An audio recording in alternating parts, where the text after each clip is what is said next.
여러분 안녕하십니까? 수요잡담 시간이 돌아왔습니다. 오늘은 온라인 성서 공부 80번째 시간이 되겠습니다.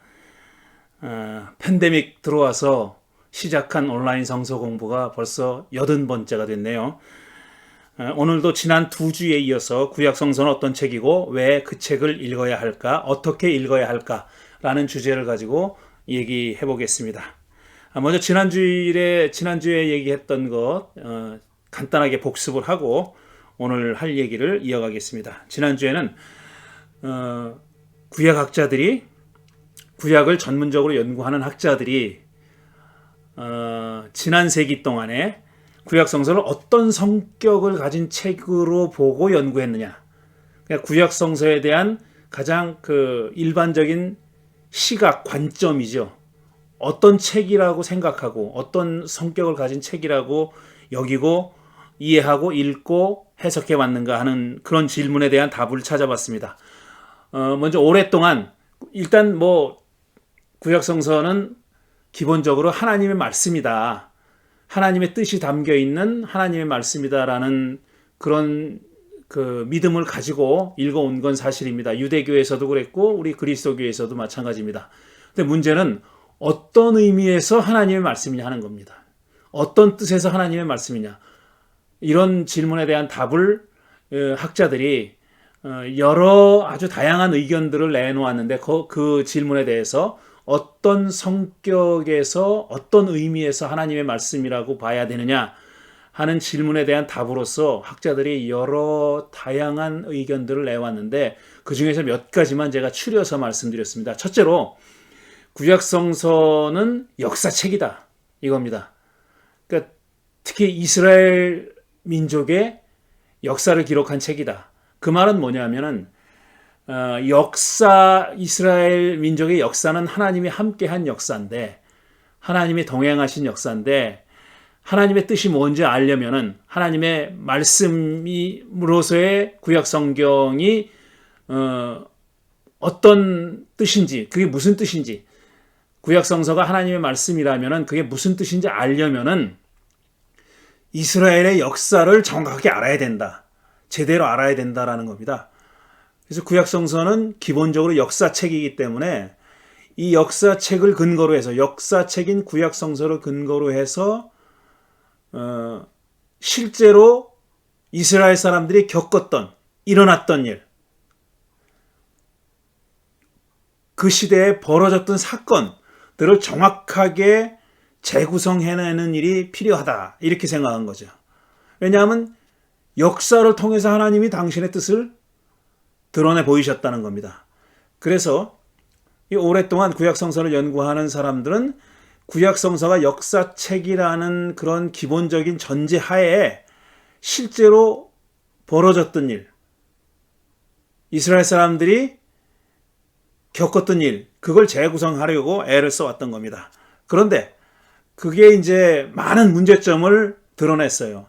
첫째로 오래전 역사이기 때문에 또 사료가 부족하기 때문에 정확하게 이스라엘 사람들이 이스라엘 백성이 겪었던 역사를 재구성하는 것이 어렵거나 아니면 불가능하다라는 인식에 도달했습니다. 재구성할 수 없다라는 겁니다. 그러면 이제 재구성할 수 없으니 그때 무슨 일이 일어났는지 정확하게 알 수가 없으니 그 말은 구약성서가 전하고 있는 그 이야기들, 역사서로 볼 때 이야기들도 그게 역사적으로 정확하지 않다는 얘기입니다.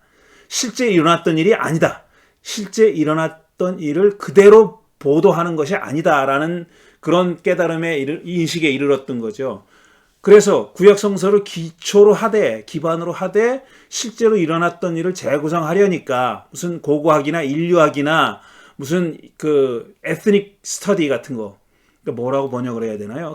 종족학, 고대 근동, 고대 중동의 에집트와 가나안과 메소포타미아에 지금 남아있는 그런 역사적인 자료들까지 다 통틀어서 그걸 다 모아서 이스라엘 사람들의 역사를, 이스라엘 백성들의 역사를 재구성하려고 했는데 그래도 안 된다는 겁니다. 난관에 부딪혔죠. 그때 등장한 사람이 바로 폰라트라는 사람입니다. 이 사람은 어떻게 얘기했냐면은 역사적 사실에 이렇게 실제로 일어났던 일, 실제로 일어났던 역사적 사실에 하나님의 뜻이 담겨져 있는 게 아니라 이스라엘 사람들이 그 하나님이 일으키셨다고 믿었던 그 사건을 어떻게 고백했느냐 하는 겁니다. 그러니까 이스라엘 사람들의 고백에, 역사적인 신앙 고백에 하나님의 뜻이 드러나 있다라고 생각한 겁니다.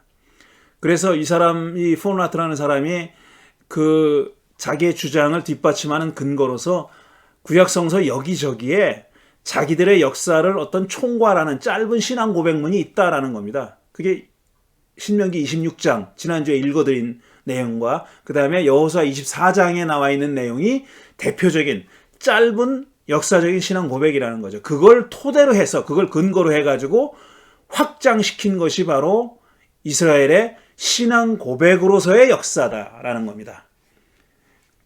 실제로 벌어졌던 일을 그대로 서술하는 역사가 아니라 야훼 신앙이라는 관점에서, 야훼즘이라고 하는 관점에서 그 역사를 해석하고 이해하고 고백한 그 고백의 역사라는 거죠. 거기에 하나님의 뜻이 담겨 있다. 이런 주장을 내세웠습니다. 그게 20세기 말 후반부의 대세였죠. 포르나트가 20세기에 가장 영향력이 큰 구약 성서학자라고, 구약 신학자라고 말하는 이유는 바로 거기에 있습니다. 그런데 이제 20세기 말부터 또 다른 하나의 흐름이 나타났는데 그게 뭐냐면 역사를 어떤 우리가 가지고 있는 구약 성서라는 텍스트 배후에 있는 역사를 살펴보는 것이 아니라, 그걸 추구하고 그걸 규명하는 것이 아니라 텍스트 그 자체를 들여다보자라는 겁니다. 텍스트 그 자체가 어떤 역사적 기록으로서의 구약 성서 텍스트를 보자는 게 아니라 문서로서, 텍스트로서 그들이, 그러니까 이스라엘 백성들이 남긴 문서로서의 구약 성서, 하나의 텍스트로서의 구약 성서가 어떻게 서술되어 있는지, 어떤 수사법을 사용해서, 어떤 그 서술 방법을 사용해서 어떤 방식으로 듣는 사람들, 읽는 사람들을 설득하고 있는지,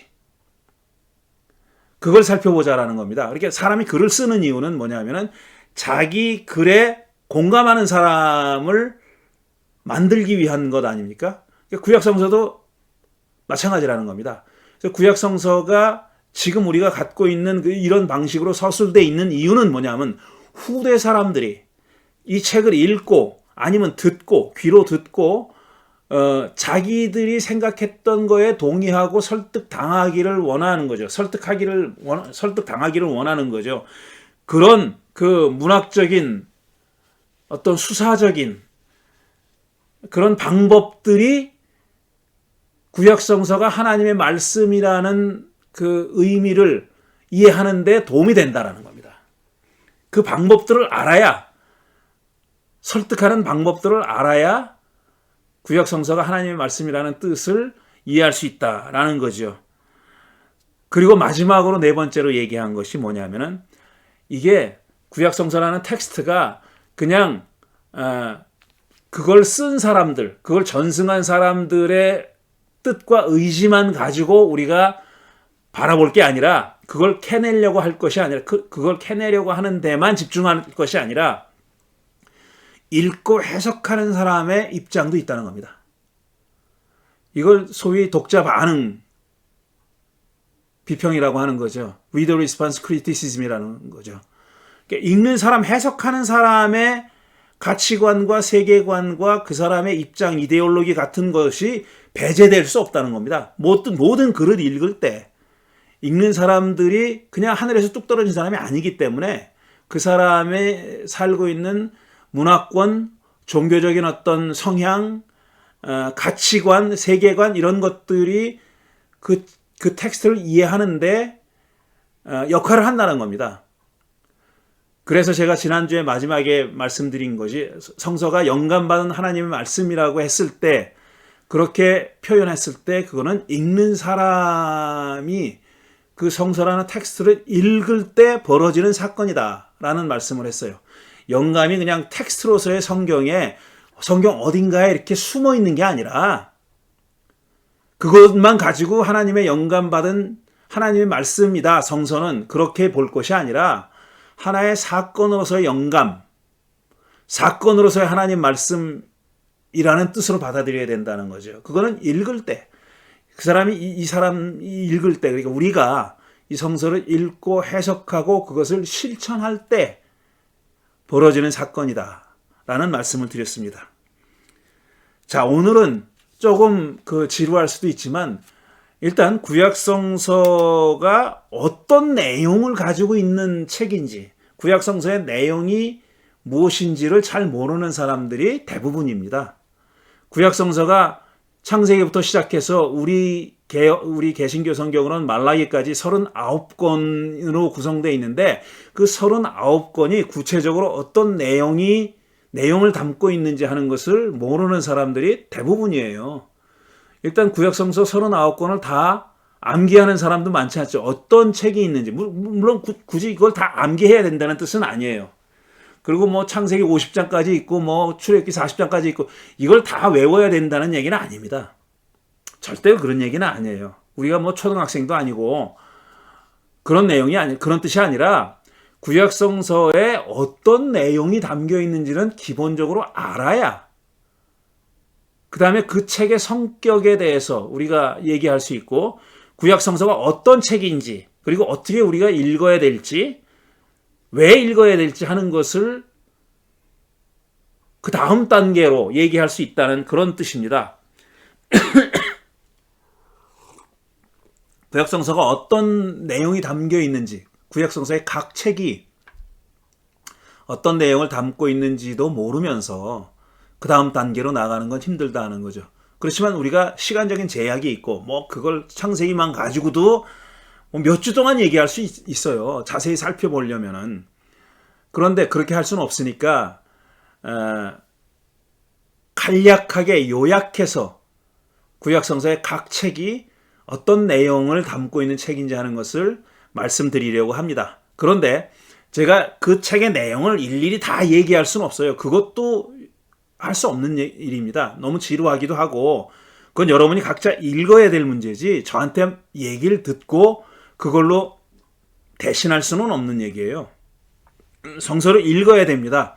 그런데 읽기 위해서, 제대로 읽기 위해서 구약성서의 각 책에 담겨 있는 내용을 그 책이 어떤 신학적인 의도를 가지고 쓰여졌는지 하는 것을 중심으로 말씀드리려고 하는 겁니다. 제가 조금 아까 말씀드렸어요. 그 책을, 모든 글을 쓰는 사람은, 텍스트를 쓰는 사람은 설득하기 위해서 쓰는 겁니다.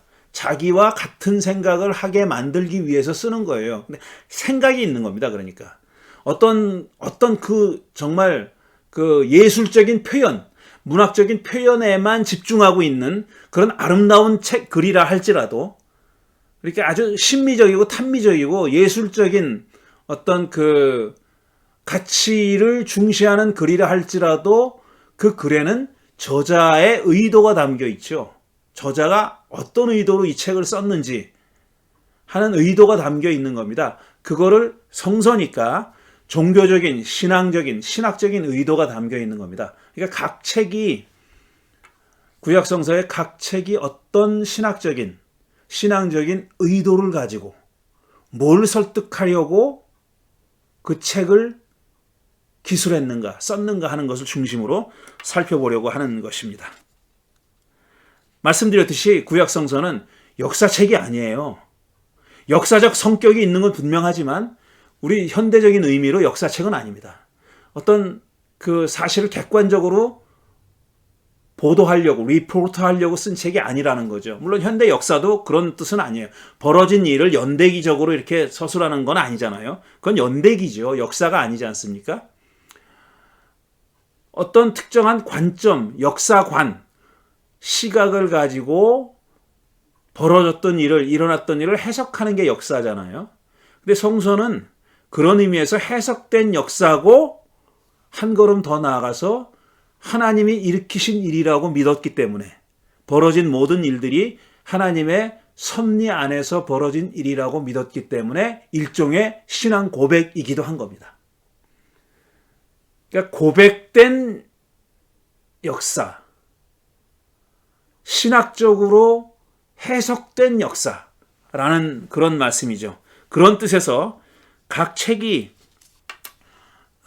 구약성서의 39권 각 책이 어떤 의도를 가지고 어떤 신학적인 의도를 가지고 뭘 고백하고 있나 하는 것을 살펴보려고 하는 겁니다. 그 전에 먼저 구약성서의 구성을 좀 살펴봐야 되는데요. 이게 왜 구성을 살펴보는 이유는 뭐냐면은 교파마다 좀 다릅니다. 지금 영상을 보고 계시는 분들은 아마 개신교인이거나 가톨릭 교인일 텐데, 개신교와 가톨릭은 성서가 달라요. 신약 성서는 똑같아요. 27권 똑같은데 구약 성서는 다릅니다. 구약 성서는 개신교는 39권을 가지고 있죠. 이건 유대교랑 똑같습니다. 하지만 순서는 달라요. 배열은 다릅니다. 구성은 다르지만 전체 권수는 39권은 똑같단 말이죠. 그런데 가톨릭 교회는 다릅니다. 거기에 제2경전이라고 하는 책이 덧붙여져 있어요. 제2경전은 뭐냐 하면은 가톨릭은 제2경전이라고 부르고 개신교는 외경이라고 부릅니다. 그런데 이 제2경전을 정교회도 가지고 있어요. 제2경전을 카톨릭과 똑같이 정교회도 가지고 있어요. 약간 차이는 있는데 정교회도 또 교파마다 좀 다르긴 한데요. 제가 정교회에 대해서 말씀드리려고 하는 건 아니니까 그 얘기는 도외시하겠습니다. 카톨릭만 얘기할게요. 카톨릭은 제2경전으로 뭘 가지고 있냐면 토빗, 유딧, 그 다음에 마카비상, 마카비하, 그 다음에 지혜서, 집회서, 바룩, 이렇게 7권의 제2경전을 가지고 있습니다. 다시 할게요. 토빗, 유딧, 이건 지혜서예요. 지혜서에 들어갑니다. 이렇게 잠언, 전도서, 욥기처럼 지혜서에 들어가는 책이고요. 그 다음에 잘못 얘기해서 지혜서와 집회서가 저기 들어가는 책이죠. 토빗, 유딧, 마카비 상하는 일종의 역사서입니다. 뭐 굳이 역사서라고 얘기하기는 좀 힘들지만 마카비 상하는 그렇지만요. 그다음에 지혜서, 집회서는 지혜문학에 들어가고, 그 다음에 바룩이 누구냐 하면 예레미야의 서기관이죠. 예레미야가 불러주면 그걸 받아 적었던 사람입니다. 근데 바룩의 이름으로 따로 책을 한 권 가지고 있는 겁니다. 그게 제2경전 중에 들어가는 거죠. 그 다음에 또 하나, 다니엘의 개신교 다니엘서에는 없는 추가 부분이 있습니다. 그러니까 다니엘 추가라고 보통 얘기하는데, 가톨릭은 그러니까 다니엘서가 개신교보다 더 길어요. 추가 부분이 있어요. 이렇게 제2경전이 있습니다. 이게 권수가 달라요. 유대교와 개신교는 똑같은데 39권으로 똑같은데 가톨릭은 거기에 7권의 책이 더해져 있고 그 다음에 다니엘에 또 추가된 부분이 있다는 그런 말씀입니다. 자, 구성 첫 번째로 우리 그리스도교가 가지고 있는 구약성서의 기초는 뭐냐? 기본은 유대교가 39권으로 정해졌고 개신교는 그걸 따라간 거거든요. 그리스도교는 처음에 따라간 거죠. 그러니까 먼저 유대교 성서가 어떤 구성을 가지고 있는지 하는 것을 살펴볼 필요가 있습니다. 첫째로 유대교 성경은 일단 타나크라고 불러요. 타나크. T-A-N-A-K 라고 부르는데 타낙은 토라가 오경입니다. 모세 오경. 그 다음에 예언서 느빔, 그 다음에 크투빔. 그 첫 글자를 따서 A라는 모음을 붙인 거예요. T, 토라, 느빔, N, 그 다음에 크투빔, K. 그래가지고 타나크라고 부릅니다. T-A-N-A-K 이렇게 부르는데 이 구성이 어떻게 되어 있냐면 첫째로 토라는 모세 오경이에요. 그리스도교에서 말하는 모세 오경. 창세기, 출애굽기 혹은 탈출기라고 부르죠. 요즘 가톨릭 성경에서는 탈출기라고 부릅니다.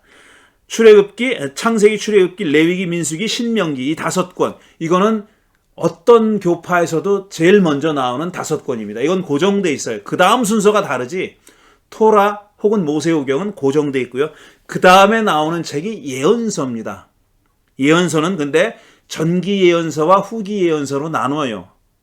예언서 느빔이라는 것은 전기 예언서, former prophets, 그 다음에 latter prophet 이렇게 나눕니다. 전기 예언서, 후기 예언서. 전기 예언서는 개신교 성경에서 말하는 역사서와 비슷합니다. 그래서 전기 예언서는 여호수아, 사사기, 사무엘 상하, 열왕기 상하. 이게 전기 예언서예요.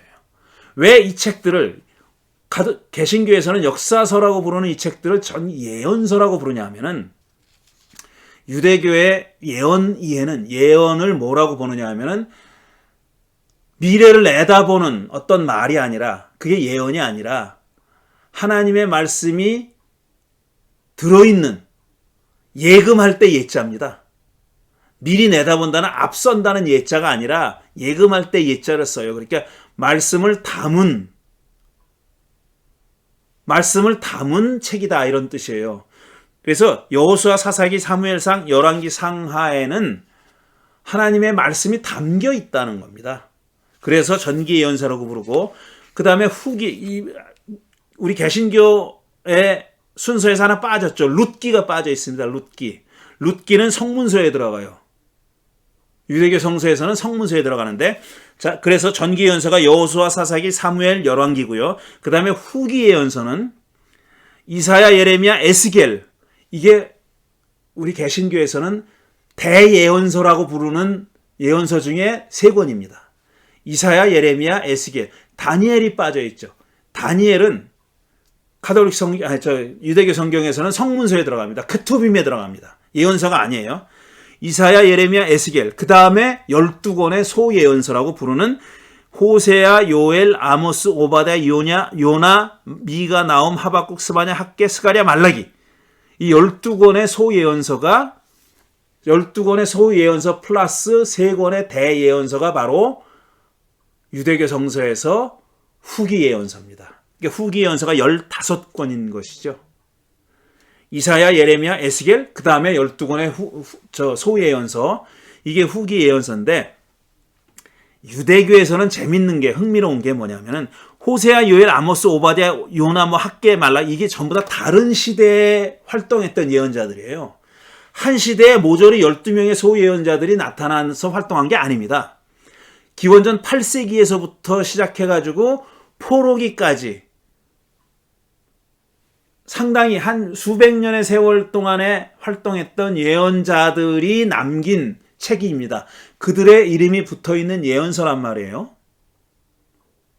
그리고 사실상 거의 시대순이긴 하지만 딱 정확하게 시대순이라고 볼 수도 없어요. 그런데 유대교 학자들은, 유대교 성서학자들은 이 12권의 소예언서도 이 12권을 종합해서 어떤 신학적인 흐름이 있다고 생각합니다. 각각의 자기의 신학만을 내세운 그런 책이 아니라, 그러니까 요엘은 요엘의 신학이 있고 오바댜는 오바댜의 신학이 있어요.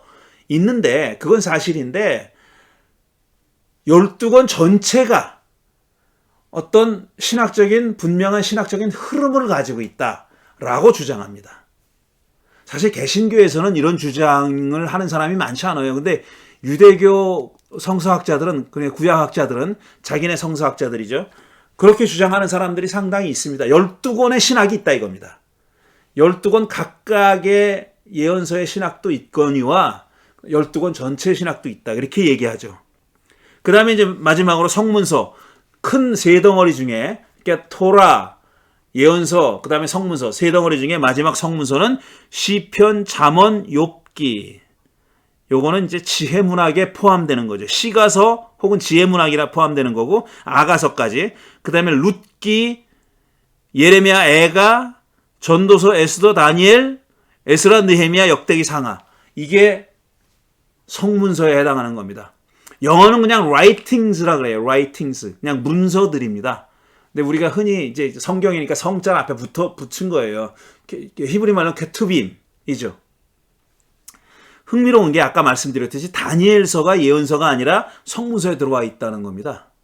그 다음에 또 하나, 역대기 상하, 에스라, 느헤미야, 역대기 상하가 성격상은 역사서입니다. 역사적인 내용들이 담겨 있는데 이 똑같은 비슷한 성격이고 그다음에 오버랩도 많이 되는 열왕기 상하하고 역대기 상하는 오버랩 되는 내용이 많아요. 같은 사건을 기록한 2개의 서로 다른 역사책이다 이 말씀입니다. 그런데 열왕기 상하는, 사무엘과 열왕기 상하는 전기 예언서에 집어넣고 그 다음에 에스라 느헤미야 역대기 상하는 성문서에 집어넣습니다. 이게 다릅니다. 개신교의 성서랑 달라요. 이런 순서로, 이런 구성으로 유대교 성서는 짜여져 있습니다. 그 다음에 두 번째로 개신교 성서를 보면은, 이건 우리가 구약 성서라고 부르는 거죠. 개신교 성서를 보면은 첫째 모세오경은 똑같아. 이거는 창세기, 출애굽기, 탈출기 혹은 탈출기, 레위기, 민수기, 신명기, 이 5권은 똑같습니다. 이건 어느 교단이나 똑같아요. 맨 앞에 나오고 5권은 불변입니다. 변하지 않습니다. 그 다음에 두 번째 부류가 역사서라고 부르는 겁니다. 역사서는 여호수아, 사사기, 룻기, 유대교 성경에는 성문서에 들어있는 룻기가 여기 들어와 있고요. 사무엘 상하, 열왕기 상하, 역대기 상하, 에스라 느헤미야. 이게 지금 우리가 가지고 있는 성경이죠. 이게 역사서라고 분류되어 있어요. 그 다음에 세 번째는 시가서 혹은 지혜서라고 해가지고 욥기, 시편, 잠언, 전도서, 아가. 흔히 지혜문학이라고 하고 시가서라고 부르는 그 책들이 여기 속해 있습니다. 그 다음에 예언서. 예언서는 아까 말씀드린 대로 이사야, 예레미야, 그 다음에 예레미야 애가도 들어있어요. 바로 다음에 나오잖아요. 예레미야서 다 나오죠.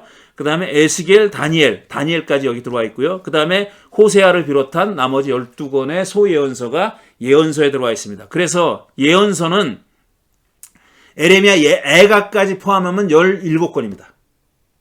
4권의 대예언서 플러스 예레미야 애가, 그 다음에 12권의 소예언서 해가지고 17권이 우리 개신교의 예언서에 속합니다. 그 다음에 마지막으로 카톨릭 교회를 보면은 카톨릭은 덧붙여져 있어요.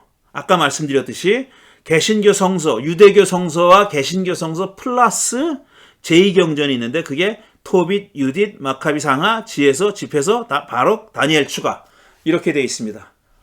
더 두껍죠. 제가 지금 가지고 있는 공동번역 성경, 이거는 밑에 안 보이시겠지만 외경 포함이라고 되어 있어요. 이게 개신교 사람용입니다. 개신교인을 위한 공동번역 성서예요.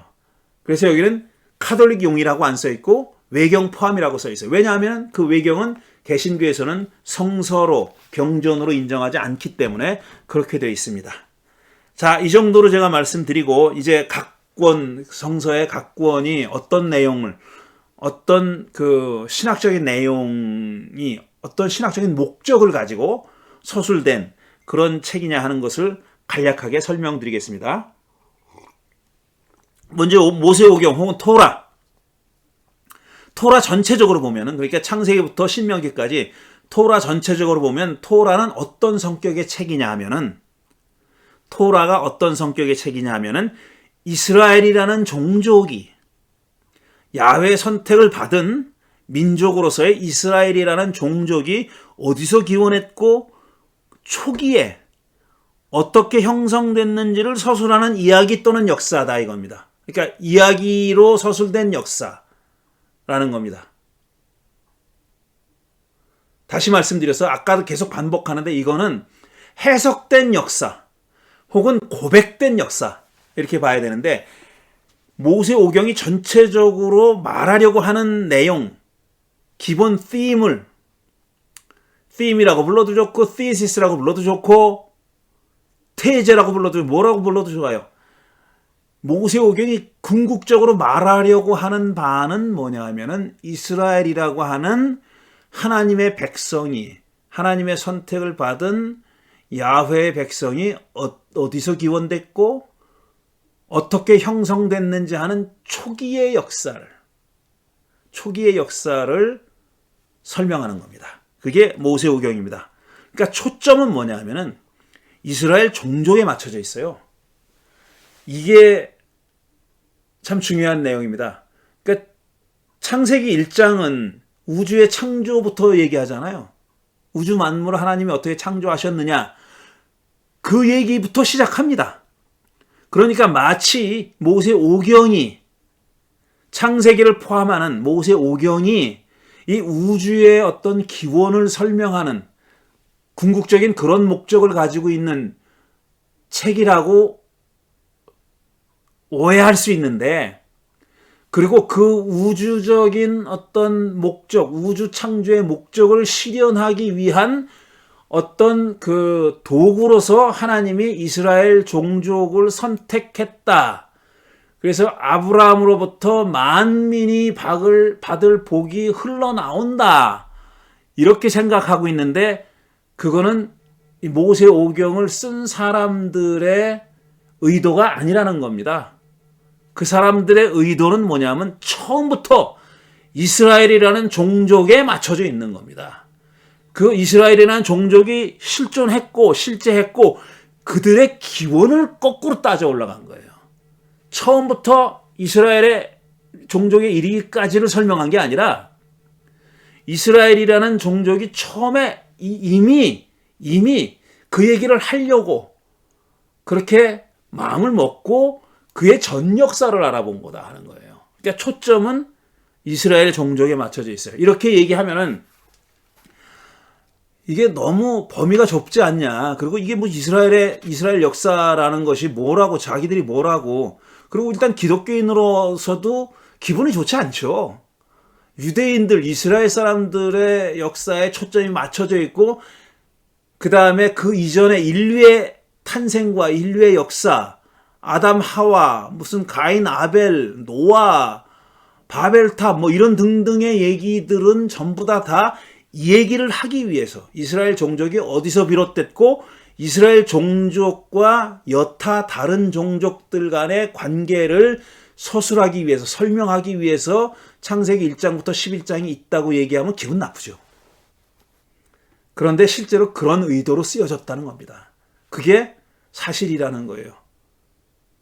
불쾌하지만 어쩔 수가 없어요. 그건 그렇게 쓰여져 있는 거예요. 지금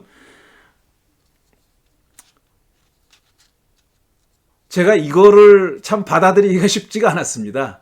그런데 구약성서 창세기라는 텍스트 자체가 그렇게 쓰여져 있어요. 그거는 사실이에요. 팩트예요. 왜냐하면은 이 성서를 기록한 사람이 이스라엘 종족 이전의 역사 있잖아요. 그러니까 아담, 하와부터 이 천지 창조부터 그 역사를 모릅니다. 성서를 쓴 사람들이 몰라요. 무슨 일이 벌어졌는지 몰라요. 욥기에 하나님이 38장 이하에서 욥기에 하나님이 욥에게 하시는 말씀 그대로예요. 네가 이 우주의 주춧돌을 놓을 때, 기둥을 박을 때, 그 파운데이션을 놓을 때, 기반을 놓을 때 네가 거기 있었냐? 없었잖아. 네가 뭘 안다고 까불어 이거잖아요. 근데 그건 욥에만 해당되는 게 아니라 모든 사람에게 다 해당되는 거고 그 다음에 성서를 기록한 사람에게도 해당되는 얘기입니다. 그러니까 그 얘기들은 뭐냐 하면은 좀 이따 창세기 얘기할 때 뭐 지금 아주 얘기해 버리죠. 그 창세기 1장부터 11장까지 소위 원역사 프리히스토리 혹은 우월게시스테라고 부르잖아요. 그러니까 이스라엘 이전의 역사를 얘기하는 거예요.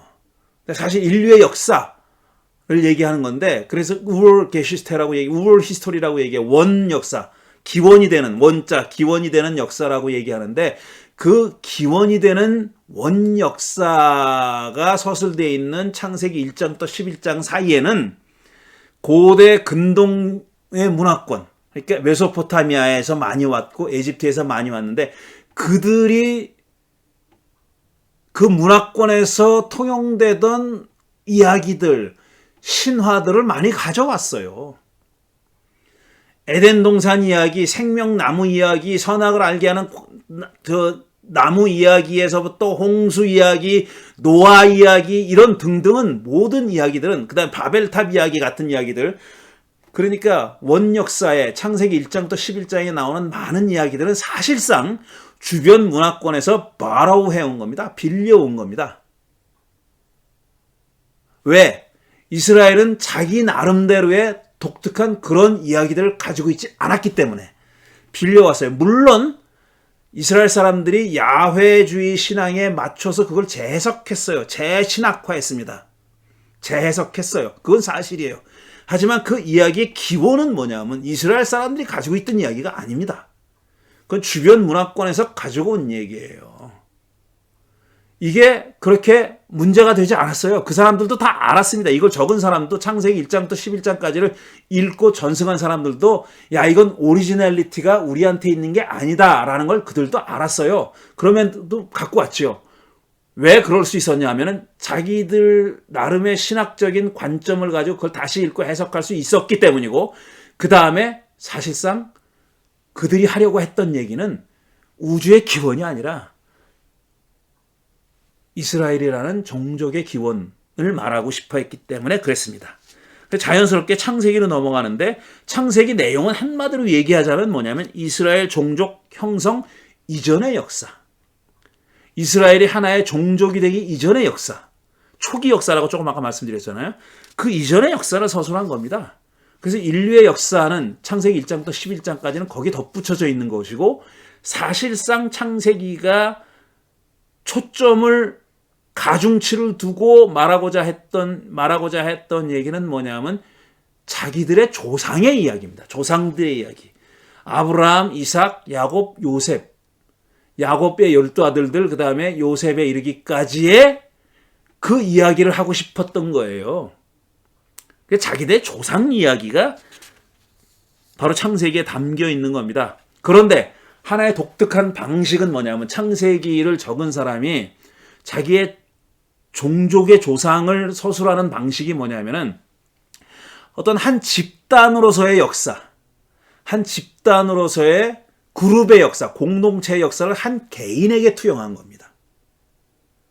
그러니까 아브라함 개인이자 동시에 그러고 대표되는 하나의 집단의 심볼입니다. 그렇게 서술한 거예요. 그러니까 집단의 역사를, 어떤 사회적인 히스토리를, 소셜 히스토리를 projected into a personal world of an individual 그랬어요. 그러니까 한 개인의 개인적인 세계 안으로다가 투영한 겁니다.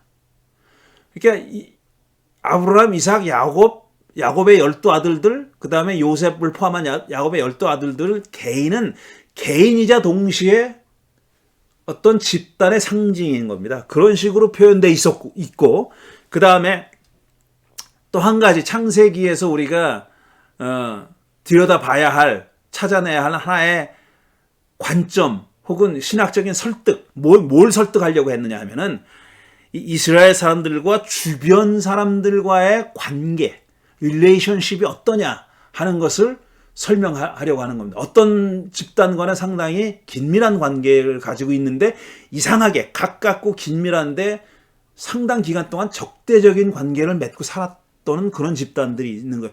그런 관계, 애증의 관계, 쉽게 얘기하면은 주변의 여러 다양한 종족들 간의 종족들과 이스라엘 종족 사이에 있었던 애증의 관계의 기원은 뭘까? 이걸 설명하고 싶었던 거죠. 이것 역시 어떤 집단의 역사를 개인의 역사에다가, 개인사에다가 투영하는 역사입니다. 그게 뭐냐면은, 예를 들면 함은 누굽니까? 노아의 아들 중에 하나죠. 셈, 야벳, 함이잖아요. 근데 어떤 일이 일어났어요? 지금 그림 여러분이 보시는데, 노아가 홍수가 끝난 다음에 술 먹고 꽐라가 됐어요. 쓰러져 있는데 잠들었는데 함이 그걸 봤어요. 그래가지고 벌거벗고 잠자고 있다는 걸 자기 형제들에게 얘기하죠. 셈과 야벳한테 얘기하니까 셈과 야벳은 자기 아버지의 벗은 몸을 보지 않기 위해서 담요를 들고 외투를 들고 뒤돌아서서 안 보고 뒤돌아서서 걸어가고 덮어줬다는 얘기 아니에요. 그 일 때문에 함이 저주를 받아요. 아버지의 저주를 받아요. 그게 그렇게 저주받을 일일지 모르지만 네 자손은 지금 다 그냥 형편없이 된다. 자손은 저주합니다. 오고 오는 자손은 저주하는데 뭐라고 써있냐면 함이 가나안의 손자라고 돼 있어요. 그러니까 이스라엘 백성들과 가나안 땅에 살고 있던 가나안 족속들이 왜 이런 그 증오의 관계에 놓이게 됐는지 하는 것을 설명하는 이야기죠. 그 다음에 이삭과 이스마엘도 마찬가지입니다. 이삭은 아브라함의 적자죠. 그런데 이삭이 태어나기 전에 하갈이라는 종으로부터 이스마엘이라는 아들을 얻어요. 사라가 자기가 자식을 못 낳으니까 자기 종을 들여보내가지고 자식을 얻었는데 그게 이스마엘이잖아요. 근데 이스마엘이 점점 장성하고 그 다음에 또 기적적으로 사라가 이삭을 낳죠. 그리고 나서 사라가 보기에는 자기의 아들인 이삭과 이스마엘이 유산을 나눠 갖게 생겼단 말이에요. 그러니까 쫓아내잖아요. 아브라함을 부추겨가지고 결국 쫓아내, 하갈과 이스마엘을 쫓아내죠. 지금 여러분 오른쪽에 있는 그림이 바로 하갈이 곧 떨어질 물동이를 이게 치고 이스마엘과 같이 가는, 쫓겨난 겁니다. 그러니까 광야, 아주 허벌판으로 쫓겨난 거죠. 이러다가 지금 이스마엘이 죽게 생겼고, 하갈이 하나님께 비니까 물을 발견했다. 천사가 나타나서 물을 발견, 그런 얘기들이 이어지잖아요. 그러니까 이스마엘은 누구의 조상이냐 하면은 지금 아랍 족속들의 조상이라고 돼 있어요. 아랍 족속들이, 아랍 민족이 자기들의 조상은 이스마엘이라고 얘기합니다. 근데 구약 성서를 보면 이스마엘이 딱히 아랍의 조상이라고 그렇게 명시적으로 표현되어 있지는 않아요. 그런데 오히려 회교 쪽에서 아랍 민족들이 이스마엘을 자기 조상으로 그렇게 여기죠. 그러니까 이삭과 이스라엘과, 이삭의 후손인 이스라엘과 이스마엘의 후손인 아랍 족속이 왜 이렇게 서로 반목하고 갈등하느냐, 이런 관계가 있었다라는 거죠. 에서와 야곱도 마찬가지입니다. 이 쌍둥이지 않습니까? 둘이. 그런데 왜 에서와 야곱, 에서는 에돔족의 조상이라는 거예요. 에돔은 가까이 삽니다. 그 이스라엘과 가까이 사는 가나안 땅에 살고 있는 그런 족속인데 왜 이 사람들이 이렇게 사이가 안 좋고 싸우느냐?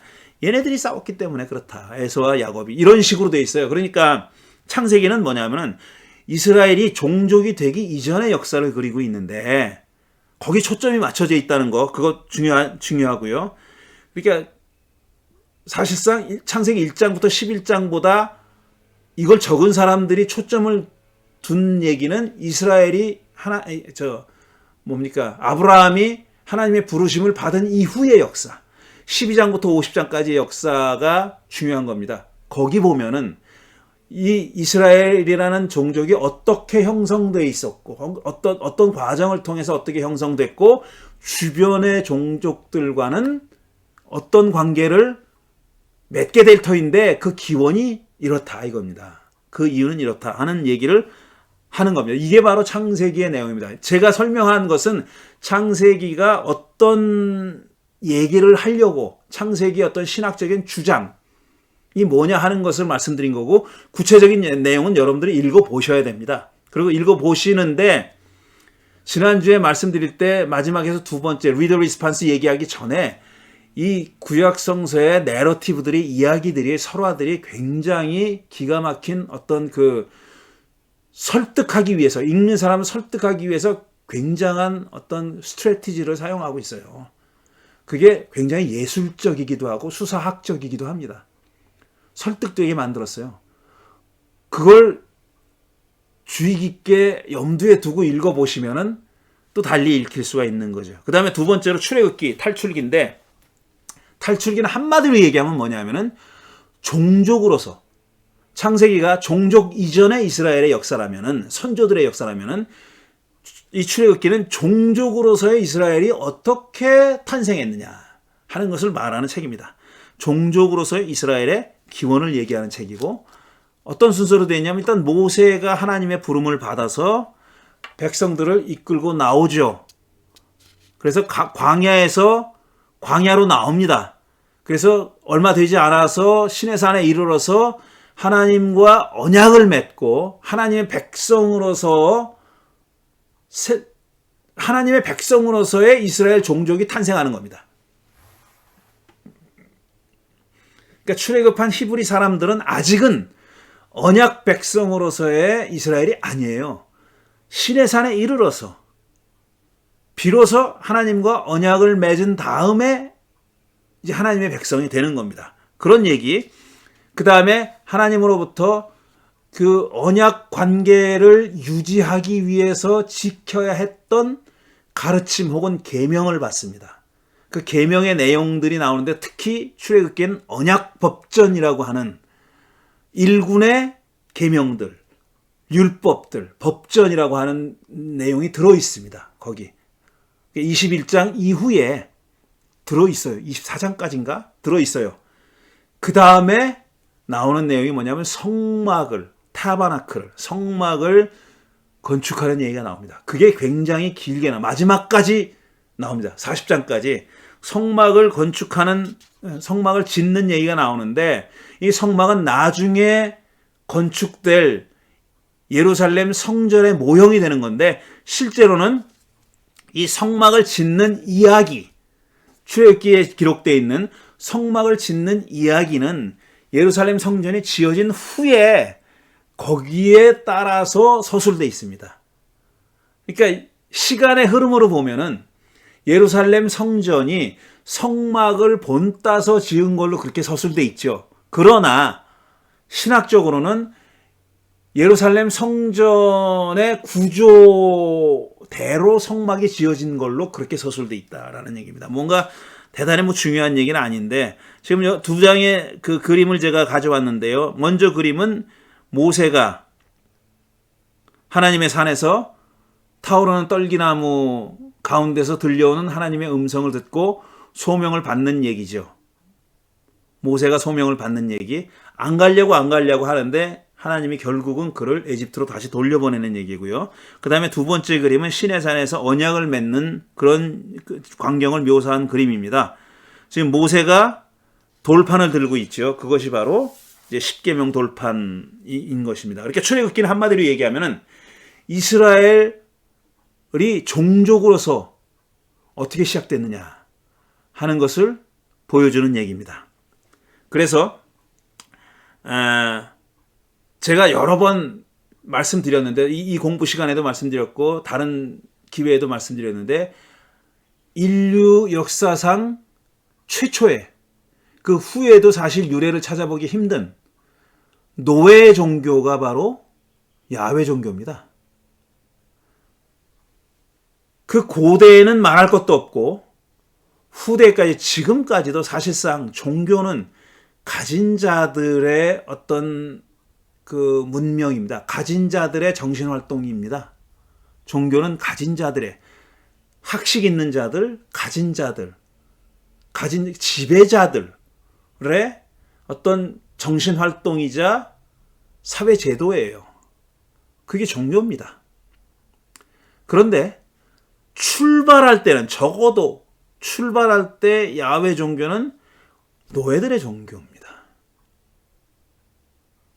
히브리인들이라는 노예들을 불러내서 그들을 당신의 백성으로 삼음으로써 시작된 종교가, 사상이, 제도와 문명이, 뭐라고 불러도 좋습니다. 정신활동이, 사회운동이 바로 야훼이즘이다 이거죠. 야훼주의라는 거다. 이거는 우리가 정말 잊지 말아야 돼요. 그래서 사실 성막과 아까 성전, 예루살렘 성전을 비교했는데 둘은 형태는 비슷해요. 모양은 비슷해. 모양은 비슷한데 사실상 근본적인 차이가 있어요. 성막과 성전은 근본적인 신학적인 차이가 있는데, 그게 뭐냐 하면은 성전은 움직일 수가 없는 거예요. immovable이에요. 그런데 성막은 들고 다니는 겁니다. 움직일 수 있는 겁니다. 이건 굉장한 신학적인 차이를 가지고 있어요. 굉장한 신학적인 차이가 전제되어 있는 겁니다. 이렇게 한마디로 얘기하면, 쉽게 얘기하면 이 성막의 야훼는 하나님과 같이 행진하는, 동행하는 그런 신입니다. 그런데 성전의 야훼는, 야훼를 보고 싶으면 성전으로 와야 되는 겁니다. 똑같이 야훼께 제사를 드리는 그런 기본적인 기능을 가지고 있는 두 개의 기구입니다.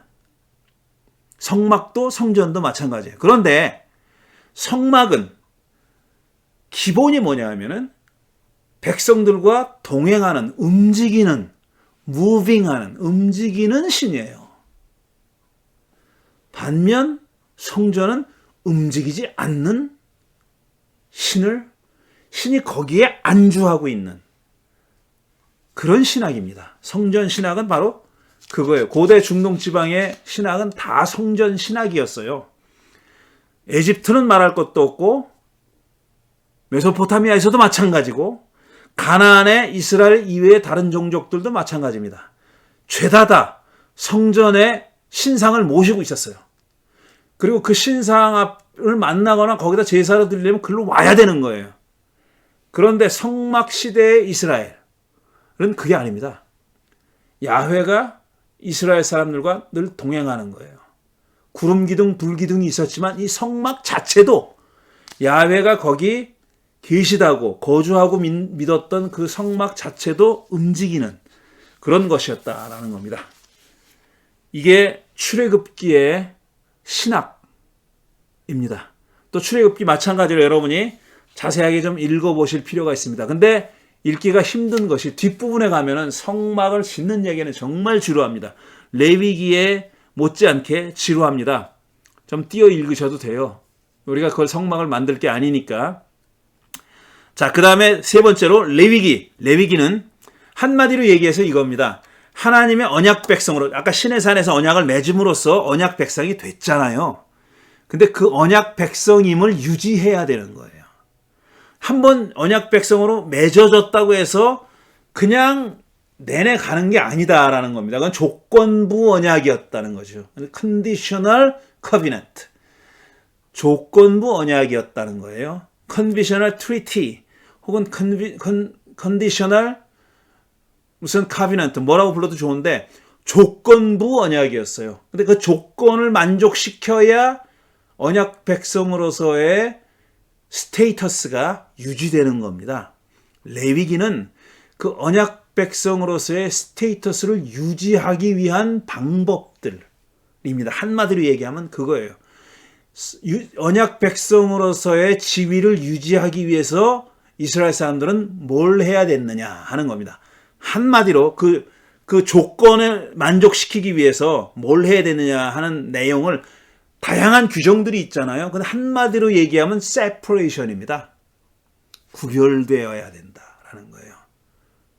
너희들은 여타 다른 종족들과는 구별되어야 된다라는 겁니다. separation, principle of separation, 구별의 원칙이고 구별의 내용이 뭐냐? 그럼 어떻게 구별되는 거냐? 옷을 잘 입어야 되느냐? 뭐 구별하는 방법이 있을 거 아니에요.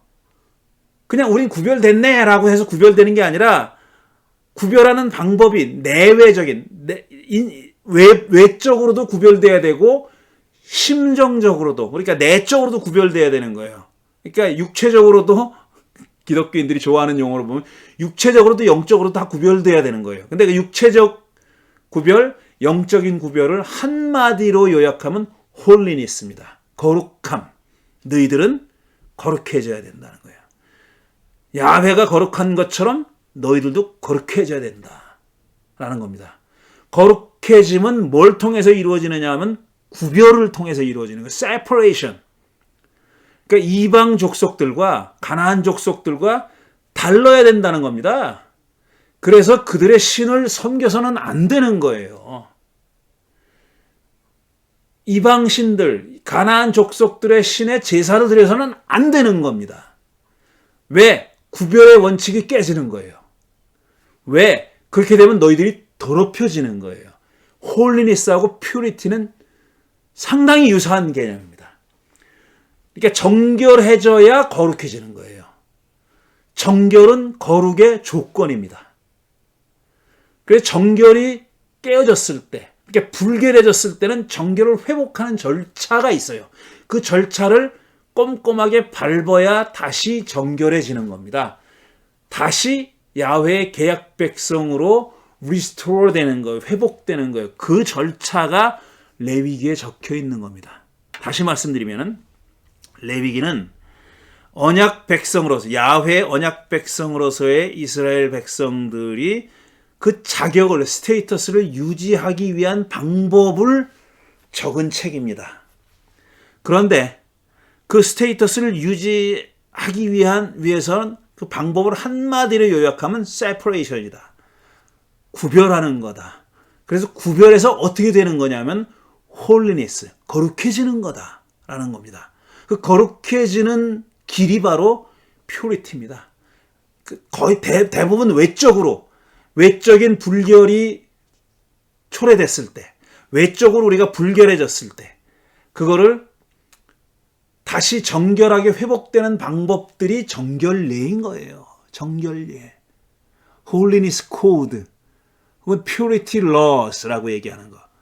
정결법들, 정결해지는 법들, 그런 것이 바로 레위기에 적혀 있는 겁니다. 그런데 이게 우리 그 구약 성서학자들이, 우리가 아니라 구약 성서학자들이, 자, 이렇게 separation하고 holiness 혹은 purity, impurity, 정결과 부정을 나누는 기준들이 있어요. 예를 들어서 레위기 11장에 먹어서는 안 되는 음식들이 있잖아요. 되새김질하고 발굽이 둘로 갈라져야 먹을 수 있어요. 그다음에 물고기는 그 비늘이 있고 아가미가 있어야 돼요. 이런 등등. 그러니까 아가미가 없고 비늘이 없는 오징어나 낙지나 뭐 이런 건 먹으면 안 되고, 게도 먹으면 안 되고, 뭐 이런 거예요. 돼지고기 먹으면 안 되고, 이런 겁니다. 근데 그렇게 어떤 거는 정결하고 어떤 건 부정하다고 가르는 기준이 뭐냐를 가지고 굉장히 많은 사람들이 논란을 해왔죠. 그 기준이 분명치가 않은 거예요. 지금 홀리니스, 퓨리티, 그 다음에 세퍼레이션 이런 얘기를 다 했어요. 그런데 홀리니스하고 홀리하고 언홀리를 가르는 기준이 뭐냐, 퓨리티하고 임퓨리티를 가르는 기준이 뭐냐라는 것에 대한 기준이 없다는 거예요. 그러니까 기준 하나 세우고 나누면 되잖아요. 그러니까 아까 음식에 대한 기준은 있어요. 육식의 경우에는, 짐승의 경우에는 발굽이 갈라져야 되고 되새김질을 해야 돼. 그 기준이에요. 근데 그 기준을 왜 퓨어하고 임퓨어하고 그 기준으로 갈랐냐는 거죠. 그거는 모르죠. 근데 그걸 가지고 이제 많은 사람들이 얘기를 했는데 1960년대에 메리 더글라스라고 하는 이 사람은 성서학자라기보다는 인류학자인데, 인류학자가 어떤 주장을 내놨죠. 어떤 상징 질서다, 이거는. symbolic order다.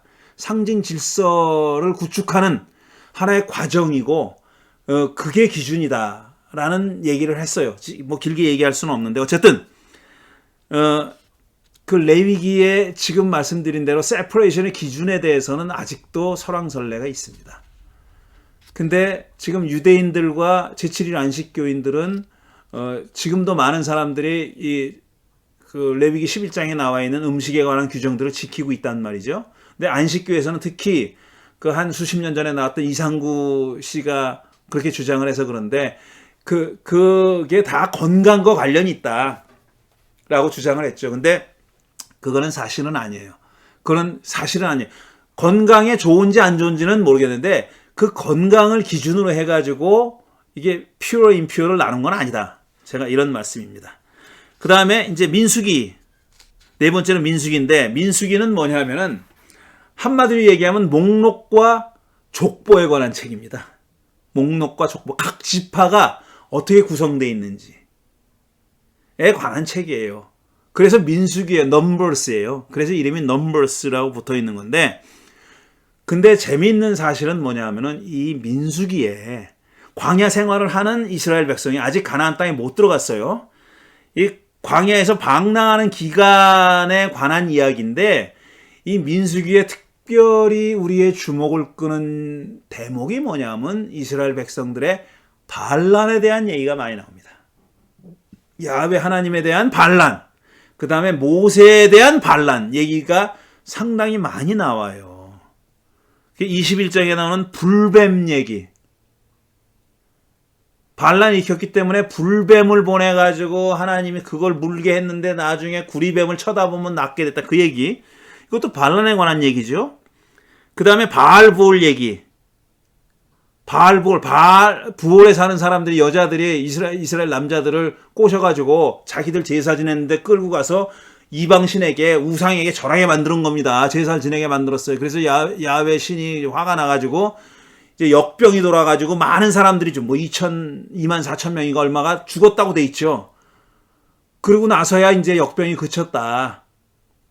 그런 얘기 있어요. 부올에서 일어난 배교 행위, 이게 배교 행위의 하나의 뭐라 그럴까 원형입니다.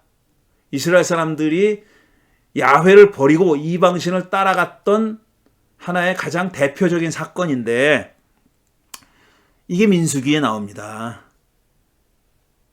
이렇듯이 민수기에는 광야를 40년 방랑하다 보니까 이스라엘 사람들이 야훼 하나님께 혹은 모세에게 반란을 일으킨 그런 사건들이 나옵니다. 그래서 발락과 발람의 얘기도 그렇고요.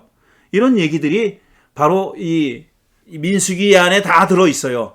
이 발람 발락 얘기는 이상하게 21장, 2장, 3장, 4장, 4장에 걸쳐서 있어요. 분량으로 봐서는 굉장히 긴 얘기입니다. 자세하게 기록되어 있는 얘기예요. 발락이 사람을 보내가지고 발람한테 이스라엘 백성들을 저주하라 그랬더니 발람이 오케이 그래 놓고 그렇지만 나는 하나님이 말하라고 한 것만 얘기한다. 그리고 발람이 사실 저주를 안 하고 축복을 하는 얘기입니다. 그게 21장부터 넉 장에 걸쳐서 기록되어 있습니다. 굉장히 중요하다고 생각한 거죠. 이런 얘기들이. 그래서 민수기가 말하려고 하는 거는 목록과 족보인데 실제로 민수기에 담겨져 있는 어떤 중요한 신학적인 내용은 뭐냐 하면은 이게 중요합니다. 이게 뭐냐. 지금 야훼 하나님이 야훼 신이 이스라엘 사람들과 동행하잖아요. 성막을 만들었죠. 성막을 만든 이후로는 야훼가 이스라엘 백성들을 특히 모세를 만날 때 성막에서 만납니다. 그래서 그게 만남의 장막이라는 텐트 미팅이라는 이름이 붙어 있는 이유가 그거예요. 야훼가 거기 계시고 그 안에 계시고 거기서 그 성막 안에서 장막 안에서 모세를 만났다는 거예요. 거기서 또 페이스 투 페이스로 얘기도 했다. 이런 말도 나오죠.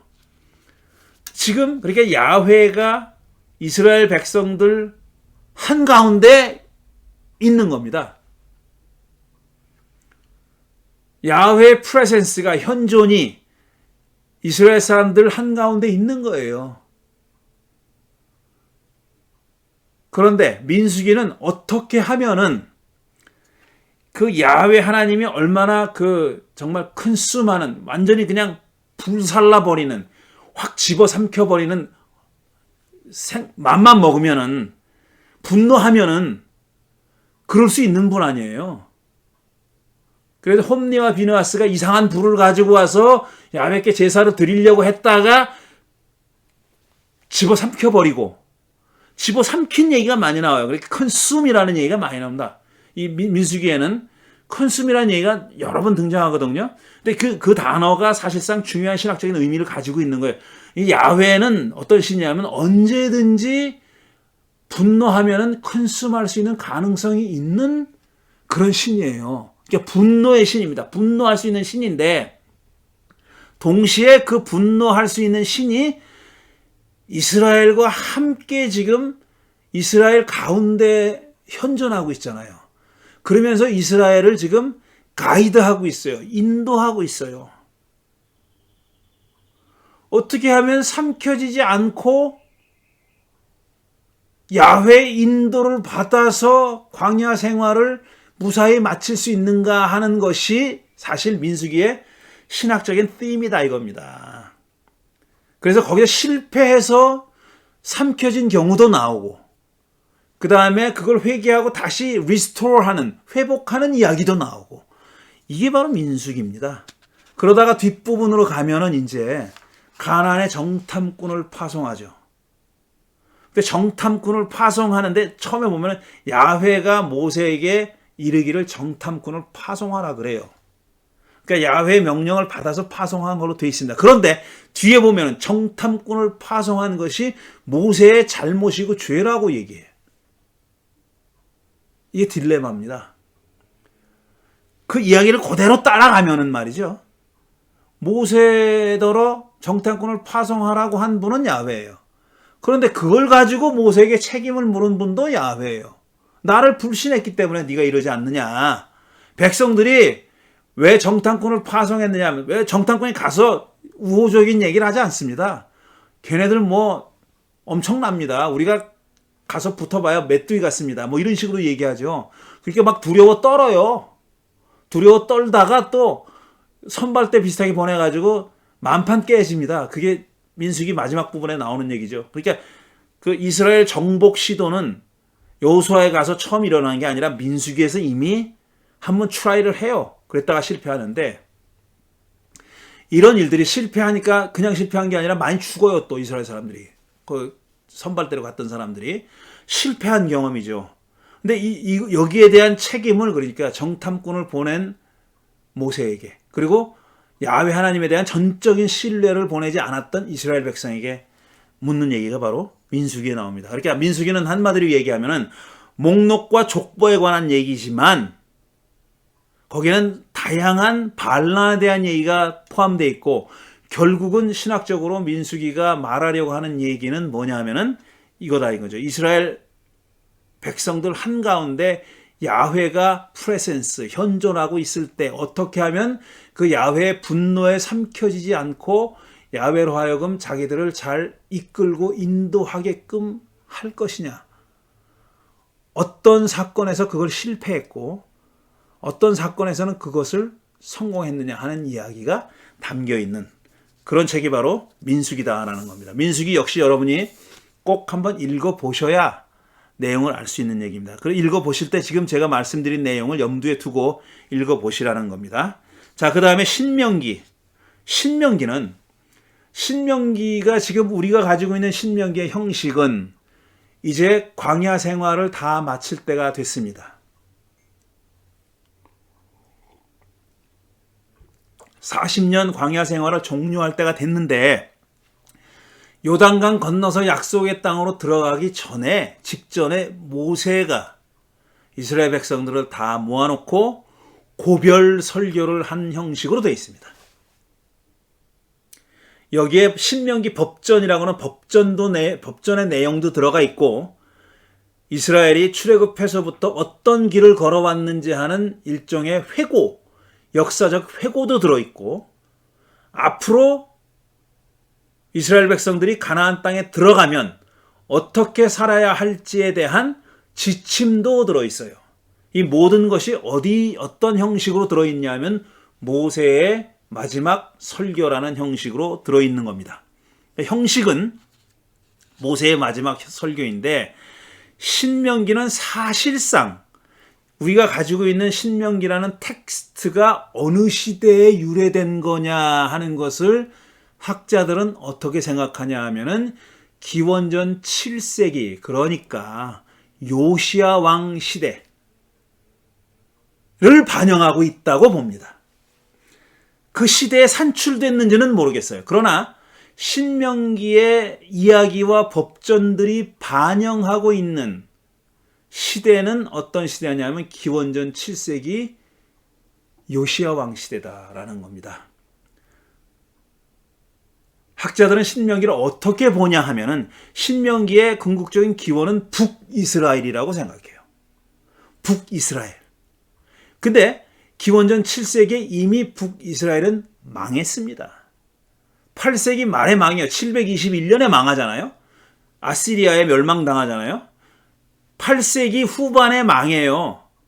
그런데 학자들이 짐작하기는 그때 망하고 나서 많은 북이스라엘의 백성들이 그 다음에 신명기의 전통을, 신명기를 비롯한 신명기의 전통을, 신명기 신학을, 그러니까 신명기 신학을 간직하고 전수하고 있던 일군의 전문가들이, 학자가 됐든지 전문가들이 남아있다는 겁니다. 남쪽 유다로 내려왔어요. 내려왔고 그 다음에 남쪽 유다에서는 그들을 동족이니까 그들 중에 어떤 부분들은 그들이 흡수했어요. 그래서 북쪽의 전승과 남쪽의 전승이 이렇게 믹스되는 과정이 일어났는데, 신명기 전통은 그때 남쪽으로 내려온 일군의 신명기 학파라고 불리우는 사람들의 전승이고 문서다라 이렇게 생각합니다. 그러니까 이 신명기 안에는 기원전 7세기의 역사적 상황이 반영되어 있어요. 법전의 내용이 많이 나옵니다. 근데 그 법전이 많이 나와요. 근데 그 법전 가운데 법 계명들 가운데는 계약 법전에 나오는 출애굽기에 나오는 법전과 겹치는 부분이 많아요. 똑같은 주제를 가지고 있는 법이 있는데 내용이 조금씩 달라요. 예를 들어서 여자가 포함이 안 돼 있었는데 여자를 포함한다든지 이런 식으로 그 후대의 내용이 반영되어 있는 그런 법전이 신명기 법전이에요. 일종의 업데이트를 한 거죠. 물론 새로운 내용도 있어요. 계약 법전이나 이런 데 없는, 언약 법전에 없는 내용도 있는데 있는 내용도 반복하는데 조금 다르다. 업데이트되어 있다. 이렇게 보시면 되는 겁니다. 그래서 이 신명기라는 책은, 신명기 법전은 요시야 왕이 종교 개혁을 했을 때 지침을 마련해 준 그런 책이다. 일종의 헌법 같은, 마그나 카르타 같은 그런 책이다라는 거고, 내용 중에 중요한 게 뭐냐면 제사를 예루살렘 성전으로 집중하는 겁니다. 그래서 예루살렘 성전 이외에 다른 야훼를 모시던 신전들, 산당들 이런 걸 다 없앱니다. 그리고 북쪽도 왕래하게 됐잖아요. 이제는 북쪽도 뭐 그전에도 왕래했지만 북쪽에 있는 어떤 야훼를 모시던 그런 신전들 있잖아요. 성소들 다 무효화시키고 다 파괴하고 제사는 오로지 예루살렘에서만 드려라. 그래서 그것의 파급 효과가 상당히 많이 이르렀죠. 자, 그런 내용이 신명기에 들어있습니다. 신명기는 그렇게 한마디로 얘기하면 업데이트된 내용, 법전, 그 이전의 법전들이 업데이트된 그런 내용들을 담고 있는 책이 바로 신명기다라고 이해하시면 되겠습니다. 자, 오늘 토라 모세오경만 했는데 벌써 1시간 이상 지난 것 같네요. 본래는 이 여호수아와 사사기까지 다 하려고 그랬는데 안 되겠습니다. 여호수아 사사 뭐 조금 늘려서 그래도 할 얘기는 하고 싶으니까 회차를 늘리더라도 조금 더 자세히 살펴보려고 합니다. 제 생각 계획으로는 여호수아 사사기까지 하고 다음 시간에는 이제 전기의 연서, 그러니까 사무엘 상하 그리고 역대기 상하까지 한번 살펴보려고 했는데 아무래도 다음으로 미뤄야 될 것 같습니다. 뭐 다음 시간에는 아마 사무엘과 역대기까지는 나갈 수 있겠죠. 여호수아, 사사기, 사무엘, 역대기. 대강 지금 구약성서의 각 책이 어떤 내용을 담고 있는지 하는 것을 살펴봤는데요. 제가 여러 번 권해드렸는데 제가 드리는 말씀만 가지고는 다 알 수가 없어요. 실제로 성서를 직접 읽어보셔야 됩니다. 그런데 사실 성서를 직접 읽어보셔도 그 내용을 성서만 읽어서 파악하기는 쉽지가 않아요. 그래서 사실 참고서가 필요한 건데 그런 좋은 참고서를 찾기가 쉽지가 않습니다. 일반 신도들이 이해할 수 있는, 어렵지 않게 읽으면서 이해할 수 있는 참고서를 찾기가 쉽지가 않아요. 그리고 딱딱합니다. 그 내용들이 재미가 없어요. 딱딱한데 그래도 제일 재미있는 구약성서의 참고서는 뭐냐 하면은 Understanding the Old Testament라는 버나드 앤더슨이 1960년대인가 50년대에 쓴 오래된 책이죠. 그 구약성서의 이해라는 책입니다. 저는 옛날 판을 가지고 있는데 카톨릭 출판사에서 나온 옛날 판을 가지고 있는데 그건 2판을 번역한 거예요. 근데 Understanding the Old Testament는 4판까지 나와 있어요. 근데 그 4판의 번역이 있는지는 모르겠어요. 근데 뭐 판본이 중요하다고 생각하지 않아요. 뭐 학자들은 중요하겠지만 일반 신자들이 읽기는 뭐 중요하지 않은데 제가 아직까지 읽어본 책들 중에서는 구약성서 개론서로서 가장 덜 지루한 개론서는 바로 구약성서의 이해입니다. 여러분 혹시 마음이 동하시면은 구약성서의 이해 새로 나온 판도 있거든요. 그 판을 꼭 구입하셔서 같이 읽으시면서 그 책을 읽으시면서 성서를 읽으시면 좋겠어요. 그리고 제가 지금 말씀드린 내용도 한번 떠올리시면서 읽으시면 좋겠습니다. 제가 지금 말씀드린 내용하고 구약성서의 이해는 좀 다릅니다. 구약 성서의 이해는 그야말로 버나드 앤더슨이라는 분이 그 올브라이트 스쿨의 아주 대표적인 학자예요. 올브라이트라고 하는 구약 성서 학자이자 고고학자의 후학들, 제자들인데 그 중에서 이제 고고학을 나가신 분이 있고 이렇게 구약 성서학을 하신 분들이 있는데, 왜냐하면 그 양반이 다 고고학자이기도 하고 성서학자이기도 했으니까 아주 미국의 20세기 전반기의 탑입니다. 아주 유명한 그런 학자였죠.